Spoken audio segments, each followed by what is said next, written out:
सो hey everyone, आज हम बात करेंगे कि इसरो के अंदर किस तरीके से आपकी एंट्री हो सकती है as a technician, as a scientist अगर आप ज्वाइन करना चाहते हो। देखो, अभी इसरो बहुत न्यूज में है। चंद्रयान 3 का लॉन्च किया है, सक्सेसफुली लॉन्च किया है, ठीक है। मून के साउथ पोल पे हमने जो है रोवर को यहाँ पे डिप्लॉय किया है, यानी कि उतारा है। और उसके बाद वहाँ से जो हमारा डेटा है वो आएगा और उसको लोग स्टडी करेंगे, पूरी दुनिया के साइंटिस्ट स्टडी करेंगे और चंद्रमा के बारे में, जो मून है उसके सरफेस के बारे में जानेंगे और वहाँ पे जो भी लाइफ की संभावना है उसके बारे में पढ़ेंगे। तो अभी करंट में ISRO one of the best news में आया है, मतलब एक बहुत हाई बना है इसरो का।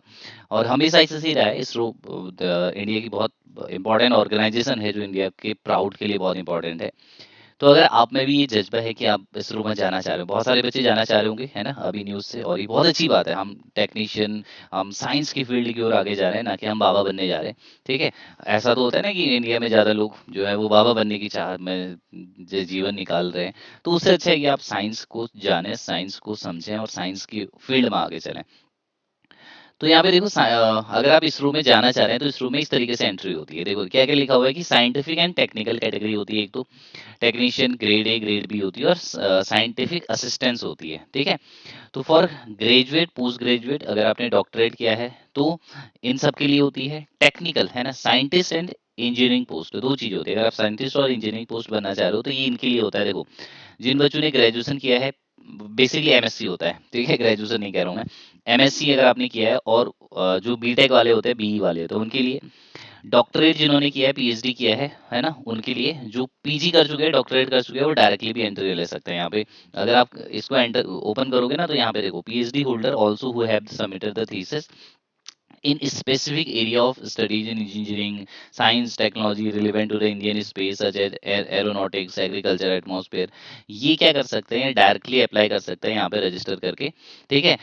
Possible employed in the ISRO, ISRO में डायरेक्टली आप यहाँ पे ज्वाइन के लिए अप्लाई कर सकते हो। दूसरा, in the field of electronic, mechanical, computer science, electric, physics, chemistry, ये सारी फील्ड है। The recruitment board ISRO centralise, यानी कि हमें क्या करना पड़ता है, एक आईसीआरबी का, जैसे आपने बीटेक किया हुआ है ना, और जिस बच्चे ने या जिसने एमएससी किया हुआ है, तो एक आईसीआरबी एक नोटिफिकेशन निकालती है, उसका एक टेस्ट होता है। वो टेस्ट आपको क्वालिफाई करना पड़ता है, इंटरव्यू देना पड़ता है, तब जाके आपको इसरो में जॉब मिलती है, एज इंजीनियरिंग की पोस्ट या साइंटिफिक पोस्ट। गेट के थ्रू भी बहुत बार ये इसरो यहाँ पे रिक्रूटमेंट हो जाता है ना, होता है गेट के थ्रू भी।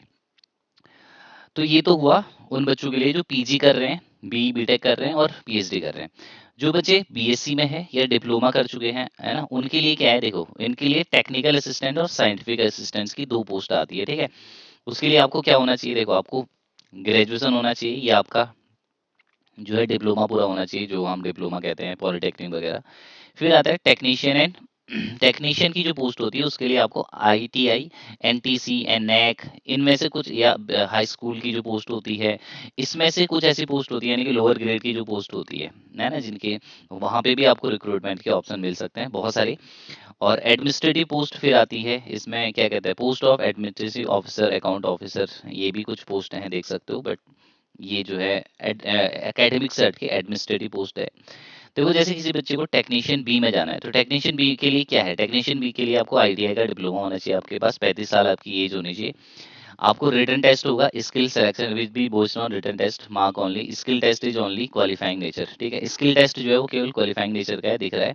Can process up to the post of assistant engineer in level 12, ठीक है, थ्रू मेरिट प्रमोशन, ये सब कुछ हो सकता है, यहाँ तक आप पहुँच सकते हो। Technician assistant, technical assistant, diploma अगर आपके पास है इन engineering with first class from the state board, मतलब फर्स्ट क्लास आपकी होनी चाहिए। इसरो लगभग फर्स्ट क्लास ही मांगता है सब जगह।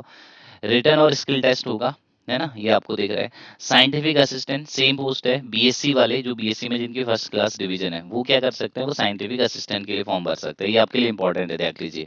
रिटर्न टेस्ट होगा, स्किल टेस्ट होगा, जिसका पेपर भी आपको यहाँ पे अवेलेबल हो जाएगा इन्हीं की वेबसाइट पे, तो देख सकते हैं। स्किल टेस्ट केवल क्वालिफाइंग नेचर का है। Can progress up to the post of scientific officer SG in level 13A, यहाँ तक आप पहुंच सकते हो, और आपकी मैक्सिमम सैलरी 2 लाख तक पहुंच सकती है फाइनली, जब आप यहाँ पे सेलेक्ट हो गए, सब कुछ जीवन में अच्छा चलेगा तुम्हारा। फिर लाइब्रेटरी, लाइब्रेरी असिस्टेंट, उसके लिए graduation plus first class in master degree in library science, ये तो छोड़ देते हैं, ठीक है। जो लाइब्रेरी असिस्ट लाइब्रेरी का जिन जो कोर्स करते हैं उनके लिए है। टेक्निकल असिस्टेंट साउंड रिकॉर्डिंग, इसके लिए डिप्लोमा होना चाहिए, ठीक है। फिर टेक्निकल असिस्टेंट और ये सब कुछ बहुत सारे पोस्ट है। जूनियर प्रोड्यूसर है ना, scientific assistant, assistant assistant, social research officer, scientist and engineering section. तो अगर आपको ये वाला सेक्शन जाना है, इसमें आप पीजी एमएससी वाले जा सकते हैं। देखो इसमें क्या होता है, BE BTech with GATE score based recruitment. एक तो आपके बीई बीटेक में 65% होनी चाहिए, ठीक है। और आपका गेट आपके पास स्कोर कार्ड है तो आपको इंटरव्यू होगा, ठीक है। इंटरव्यू होगा डायरेक्टली यहाँ पे लिखा हुआ है, ठीक है। फिर BE BTech MSc based recruitment. BE BTech अगर आपकी 65% हो या आपने एमएससी की है इक्विवेलेंट, यही आपके परसेंटेज होनी चाहिए फर्स्ट क्लास। तो इसमें क्या करना है, ठीक है। अपर एज 20 एज है, रिटर्न टेस्ट और इंटरव्यू के जरिए भी आप जा सकते हो, ओके। और फिर यहाँ पे लिखा हुआ है कि प्रोग्रेस जो है उसके बारे में लिखा है। Engineering degree with MBA based recruitment, ये भी होता है यहाँ पे।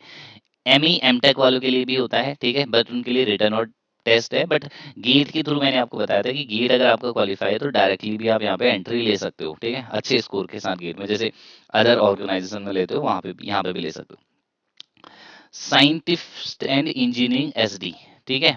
यानी कि यहाँ पे क्या है देखो, सीनियर डिवीजन में क्या है कि कंसीडर पीएचडी अगर आपके पास है, candidate with PhD qualified as consider for the post of scientist engineer SD in level 11 on recruitment. A live register is maintained in the ISRO website for registration of PhD candidate. Pre eligibility ME, आपको ME M take होना चाहिए, ठीक है, आपके 60% होने चाहिए। B take वाले के लिए 60%, बीएससी वाले के 60%, तो ही आप यहाँ पे फिल कर सकते हो, ठीक है। आपकी पीएचडी डिग्री भी होनी चाहिए, इंटरव्यू होगा एज यूजुअली जो होता है। मेडिकल ऑफिसर, ठीक है, मेडिकल की डिग्री होनी चाहिए।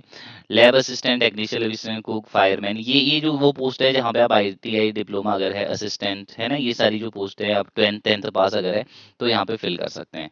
तो मुझे लगता है कि डिटेल मैंने आइडिया बता दिया आपको।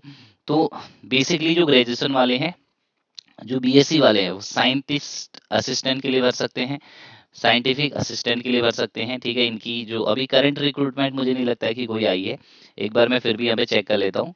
और जो बच्चे एमएससी कर चुके हैं या जो बीटेक वाले हैं, वो किसके लिए भर सकते हैं, उनको समझ में आ गया होगा। उनके लिए जो मेन इंपॉर्टेंट क्राइटेरिया वो ये है, ठीक है। सीनियर डिवीजन में है ना, या जूनियर डिवीजन में। टेक्नीशियन के लिए कौन भर सकते हैं, आईटीआई वाले भर सकते हैं। डिप्लोमा वाले टेक्निकल असिस्टेंट के लिए भर सकते हैं। और बीएससी वाले जो है वो आपको पता है कि किस चीज़ के लिए भर सकते हैं, मैंने बता दिया, ओके। और ये साइंटिस्ट एंड इंजीनियर है ना, एस सी क्लास में जो भर सकते हैं, ठीक है। वो उनके लिए सिचुएशन ये दे रखी है कि भैया लेवल क्या है ना, किस लेवल पे आपको रिक्रूटमेंट होता है, एलिजिबिलिटी क्राइटेरिया, अपर एज लिमिट, करियर में कहाँ तक आप यहाँ पे पहुँच सकते हो, सब कुछ गिवन है देखो यहाँ पे, ठीक है। तो किसी से पूछने पाछने की जरूरत नहीं है, समझ गए। एक मतलब आप क्या कर सकते हैं, इसरो की वेबसाइट पे जाके सब कुछ पता कर सकते हैं। और करंट ओपनिंग में बात करें तो करंट ओपनिंग मुझे नहीं लगता है कि अभी कोई इनकी आई हुई है, ठीक है। जैसी करंट ओपनिंग आएगी तो मैं इस पे एक डिटेल वीडियो बना दूंगा। अभी जो करंट ओपनिंग है वो आपको दिखा रहा है कि कहाँ पे है, ठीक है। Post of officer in administrative department में आई है, ठीक है।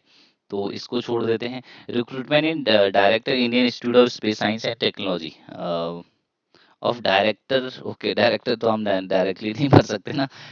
Of deputy assistant director, okay, यहाँ भी नहीं है, यहाँ भी नहीं है, यहाँ भी नहीं है। Recruitment of post of controller, ठीक है, ये भी हम नहीं भर सकते। आईएएसटी में recruitment of post of registrar, ये भी नहीं भर सकते। रिक्रूटमेंट ऑफ टेक्निकल असिस्टेंट, अच्छा ये देखो, technical for technical assistant, scientific assistant, technical B, इनके लिए आई है, ठीक है। व्यू करते हैं यहाँ पे, क्या पता इसकी डेट हो, अक्टूबर 7 2017 की भी डेट है, ये तो बहुत पुराना है, ठीक है। तो अभी कोई रिक्रूटमेंट नहीं यहाँ पे नजर आ रहे है ना। जैसे रिक्रूटमेंट आएगा तो मैं चैनल के ऊपर बता दूंगा। तो ये सारे ऑप्शंस है जिसके थ्रू आप इसरो को ज्वाइन कर सकते हैं। Have a nice day everyone, take care.